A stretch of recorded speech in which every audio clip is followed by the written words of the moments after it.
39 on your hometown station, KHTS. He is the Sultan of Bug Swatting, the Terminator Extraordinaire, the Pestis Detectus, the Chief Inspection Officer of Unipest, Santa Clarita's leading pest control company. He's Cardon Ellis, and he joins me in studio now. Cardon, what's happening, brother?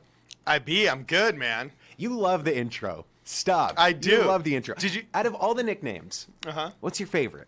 Question one. The Sultan of SWAT was kind of cool. Sultan of Swatting Bugs. What did you say about the inspectionist, vectionist, or the Pestis Detectus. the Pestis Detectus? I thought of that on my way here, and I had to take note of it. That is, that is the best thing I ever heard in my life. So, Cardon. Did you hear what Tori said about us? She loves us. Yeah, but she said we've got a radio bromance going on because of these little intros, dog. I know. You love it. I love it too. I love it too. I love you, Aaron. Thanks, dude. We're having a love affair on air.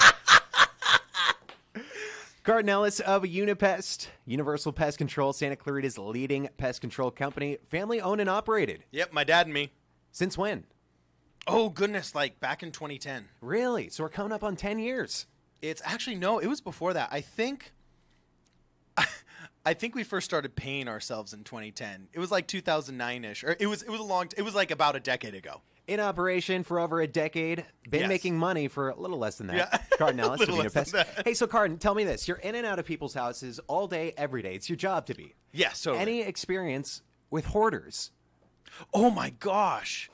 Oh, I wish I would have known you were going to ask me that question, or I would have brought this great video I have. Yes. And sometimes it's crazy. Other times it's actually heartbreaking, man. Of course. I mean, it's very sad, the very hoarder world. Yeah, when you actually meet them. Like, when you meet this situation, it's just, it really crazy hoarders. It just blows your mind. In some ways it's laughable. In some ways it's just insane, and you want to take pictures and look at. I'm sure surgeons that pull out like 50-foot tapeworms and like taking a picture next to the 50-foot tapeworm are like, whoa, this is crazy. It's like going fishing and catching a big fish. Yeah, they actually feel bad for the person they're operating on, but there's the 50-foot tapeworm right there, you know? So, yes, I have done hoarder houses, and I have done hoarder houses so bad that... And this is why I would have loved to bring pictures, because only pictures can speak 1,000 words, and this is radio. But it was so bad that the trash was stacked above the 8-foot line of the living room window.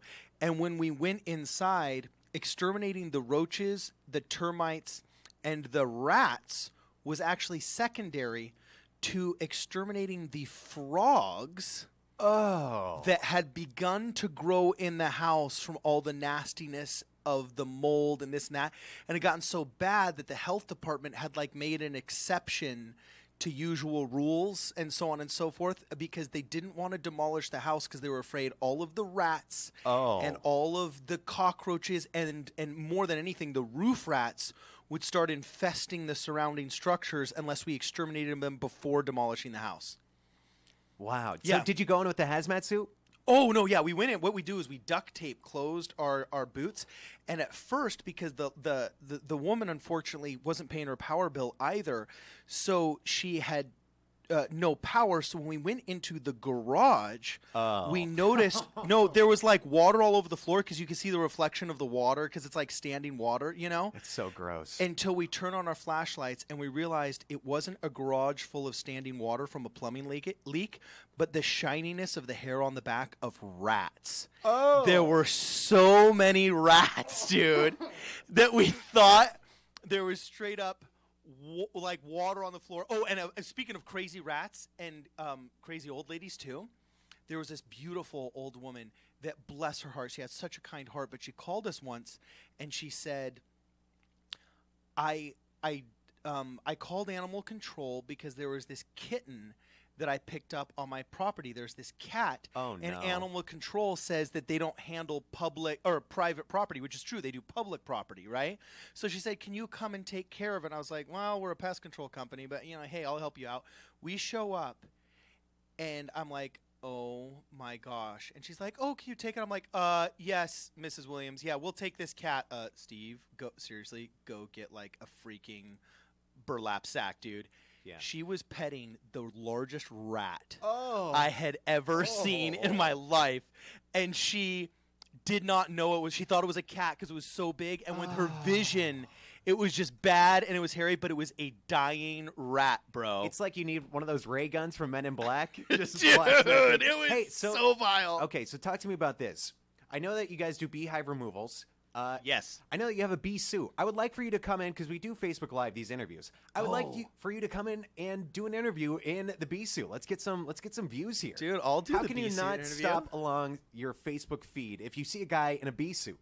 I You're also popping in. have a giant ant head too. You know those guys that stand on the street corners? Do you? That like dance for Fiesta Insurance? Yeah. Or they dance for like Liberty Tax. I actually have a big giant paper mache ant head that I made myself. Right. For the early days when I actually thought that I would do that to advertise, and I never ended up doing it. But I will wear my bee suit next time, I promise. I feel like you need an intern. Somebody to go do that. I'm not volunteering. I'm just you know, throwing it out there. I was about going to say, dude, are you free? So pest control is in the news. You were telling me off air that speaking of beehives, there was recently a woman who was fatally attacked by bees. Yes, it was so bad. And I got her permission to talk about this too. You got her permission, the woman who was fatally attacked.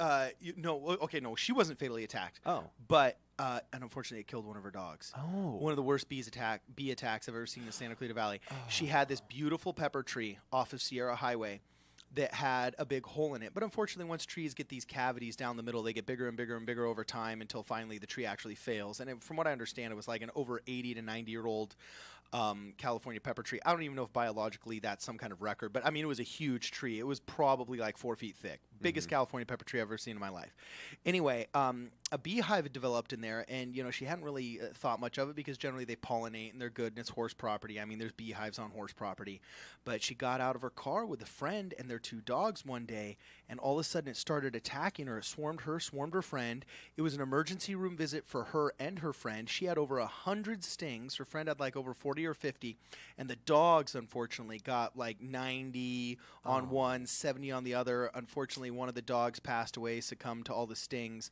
But she was in the emergency room at Henry Mayo, and the poor physician's assistant picking the stingers out of her head like had taken so much time. His shift had ended, and he was like, "I'm sorry, I gotta go home." And there's still like stingers in your head. And she's such a tough lady. She was like, "Okay, I got this. That's fine." She took them out herself. So yeah, she just took out Wow. like literally 138 bees and like 98 stingers from her own cranium. It was hardcore, man. So I went in there and I did the beehive removal. We're talking with Cardon Ellis of Unipest. You know, bouncing a couple stories back and forth here. So, Cardon, we're experiencing some rain, a couple weeks of rain. Yes. I think we're going to be seeing some rain this weekend. Are we particularly susceptible to pests during rainfall, during rainstorms? Yeah, just like human beings want to get out of the rain, most of your bugs do. Fortunately, most of the bugs are already in your house once it starts raining. But rats are big time. Yeah. Rats, scorpions aren't active this time of year, but you'll get all kinds of bugs coming in that you may not have seen, but I get a lot of rat calls. It's all about roof rats and field mice, man. Oof. Unipest Pest Control. They love what they do, and they do it well. It says so on their website. The Inspectorus Mextorus. But you know what? It does say that on the website, but the people seem to agree. 98 Yelp reviews.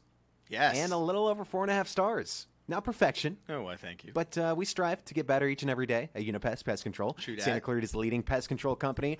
If you want to call them for a free inspection, take down this number, 661-284-7575. And if you're good with the dial, that's 661-BUG-7575. You can also reach them on their website, unipest.com. Cardon, always good seeing you, brother. Good to see you too, man. Till next time.